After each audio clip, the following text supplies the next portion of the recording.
సహకరించాలి, మనం రాష్ట్ర ప్రజల కోసం చేద్దామని పని చేద్దామని చెప్పటం విజయ్ యొక్క విభిన్నత్వానికి ఒక నిదర్శనంగా చెప్పొచ్చు, తన భిన్నమైన శైలికి నిదర్శనంగా చెప్పొచ్చు. తద్వారా మరి ఒక ఆరోగ్యకరమైన వాతావరణంలో రాష్ట్ర అభివృద్ధికి జోసెఫ్ విజయ్ కీలకంగా కాబోతున్నారు అని ఈ యొక్క కార్యక్రమం జరుగుతుంది. ఈ యొక్క ఏదైతే సంఘటన జరిగిందో దీని ద్వారా అయితే తెలుస్తుంది. సో స్టాలిన్ను ఆత్మీయంగా కలిసి ఆయన మాట్లాడిన విధానం, అదేవిధంగా స్టాలిన్ కుమారుడు ఉదయనిధి స్టాలిన్ కూడా ఆయన సాదరంగా లోపలికి ఆహ్వానించడం జరిగింది. ఇది అందరూ కూడా ఆహ్వానించదగ్గ విషయం.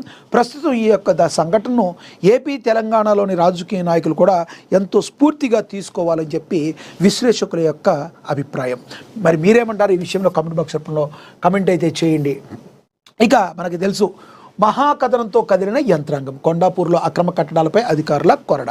మరి దీనిలో కళ్ళు తెరిచిన రెవెన్యూ, టౌనింగ్, ప్లానింగ్ విభాగాలు తక్షణ చర్యలకు రంగం సిద్ధం. 10 కోట్ల ప్రభుత్వ భూమి ఆక్రమణ, 7 అంతస్తుల నిర్మాణ భాగోతంపై మహాపత్రిక సంచలన కథనం అయితే రాసింది. 3 ఫ్లోర్లకు పర్మిషన్ తీసుకున్నారు. అసలు సర్వే నెంబరు తీసుకుంది ఒకటి, కట్టింది ఇంకొక దానిలో. ఆ కట్టేదానికి తీసుకుంది పర్మిషన్ 3, కట్టింది 7 అంతస్తులు ప్లస్ పెంట్ హౌస్. అది ప్రభుత్వ భూమిని ఆక్రమించి. ఎంత దారుణం! కొంతమంది ఆమ్యామ్యాలకు అలవాటు పడి మరి ఈ యొక్క యజమానులతో కుమ్మక్కయ్యి ప్రభుత్వ భూమికి ఎసరు పెట్టాలని చూశారు.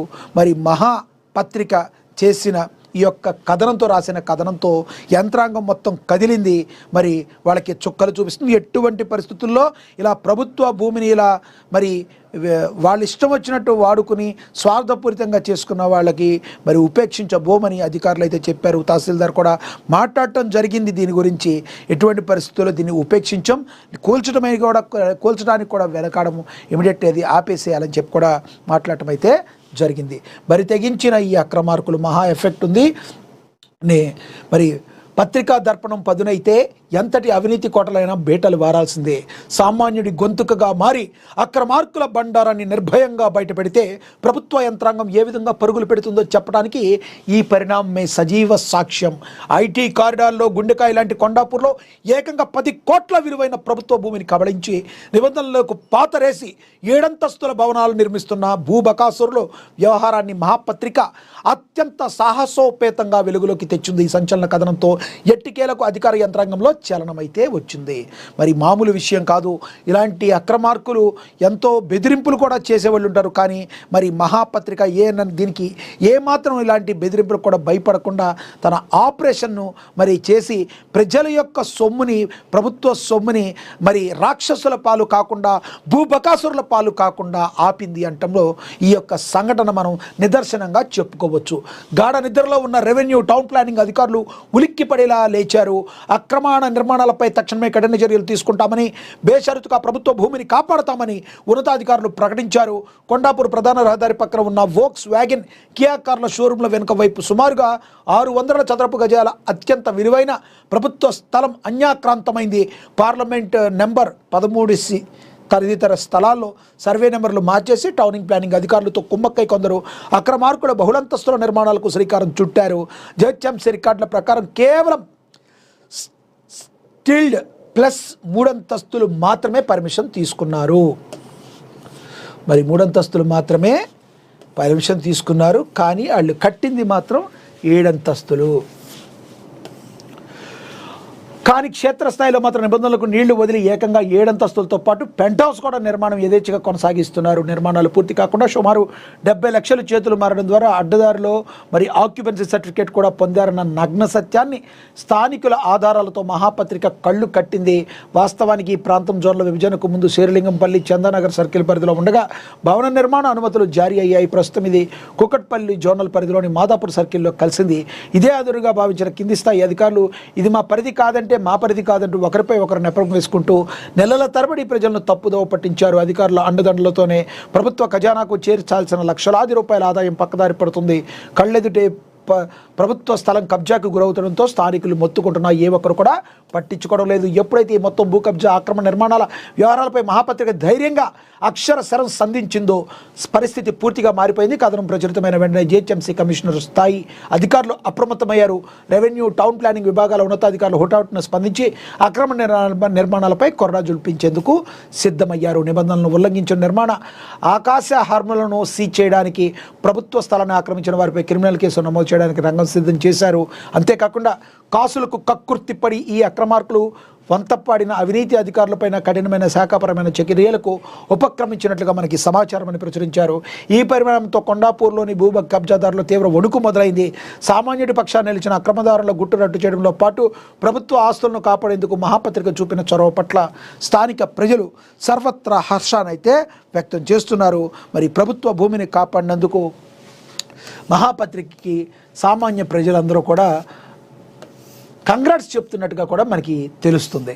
ఇక అదేవిధంగా చూస్తే బెంగాల్ సర్కార్ సంచలనం 45 రోజుల్లో బీఎస్ఎఫ్కు సరిహద్దు భూ కేటాయింపు, అంతర్జాతీయ సరిహద్దులో కంచె నిర్మాణానికి సహకారం. మనకు తెలుసు బంగ్లాలో నిత్యం కూడా రోహింగ్యాలు అటు నుంచి ఇటు వచ్చేస్తూ భారతదేశానికి వేల కోట్ల రూపాయలు లాస్ చేయడమే కాకుండా భారతదేశం నెత్తురొట్టడానికి ఎంతోమంది ఉగ్రముక్కలు కూడా వచ్చే పరిస్థితులు కూడా ఉన్నాయి. కానీ దీన్ని కంచె వేసి అడ్డుకట్ట వేసి భారతదేశాన్ని కాపాడటంలో ప్రస్తుత బెంగాల్ ప్రభుత్వం చిత్తశుద్ధితో ఉంది. ఆయన ఇలా సీఎంగా మరి ప్రమాణ స్వీకారం చేశారో లేదో శివేందు అధికారి ఈ రోజున అప్పుడే కంచెకు చకచక ఏర్పాట్లు అయితే జరిగిపోతున్నాయి. రానున్న రోజుల్లో మరి బెంగాల్ని ఒక అద్భుతంగా తీర్చిదిద్దబోతున్న దానికి ఇది ఒక నిదర్శనంగా మనం భావించవచ్చు.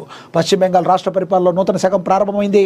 కొత్తగా కొలువు తీరిన సర్కార్ తన తొలి కేబినెట్ సమావేశంలో పరిపాలనాపరమైన, భద్రతాపరమైన పెను మార్పులకు శ్రీకారం చుడుతూ సంచలన నిర్ణయాలు తీసుకుంది. కేంద్ర ప్రభుత్వంతో గతంలో ఉన్న ప్రతిష్టంభనకు పూర్తిగా తెరదించుతూ రాష్ట్ర సమగ్రాభివృద్ధి, జాతీయ భద్రత, ఉద్యోగుల సంక్షేమే లక్ష్యంగా మంత్రివర్గం ఏకంగా కీలక తీర్మానాలకు ఆమోదం ముద్ర వేసింది.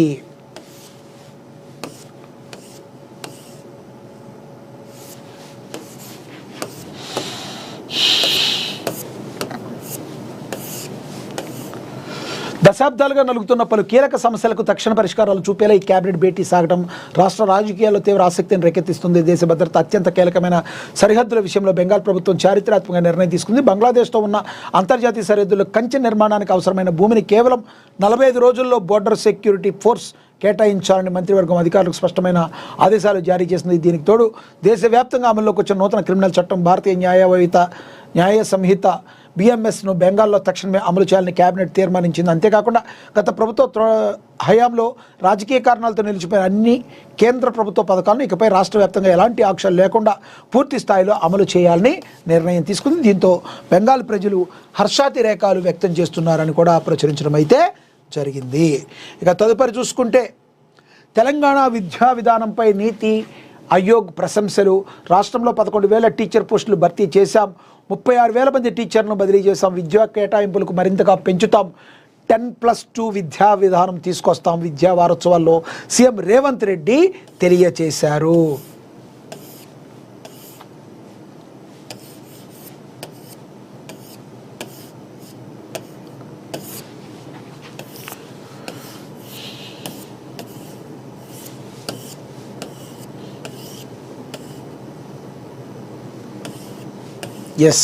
రాష్ట్రంలో 11,000 టీచర్ పోస్టులు భర్తీ చేశామని 30,000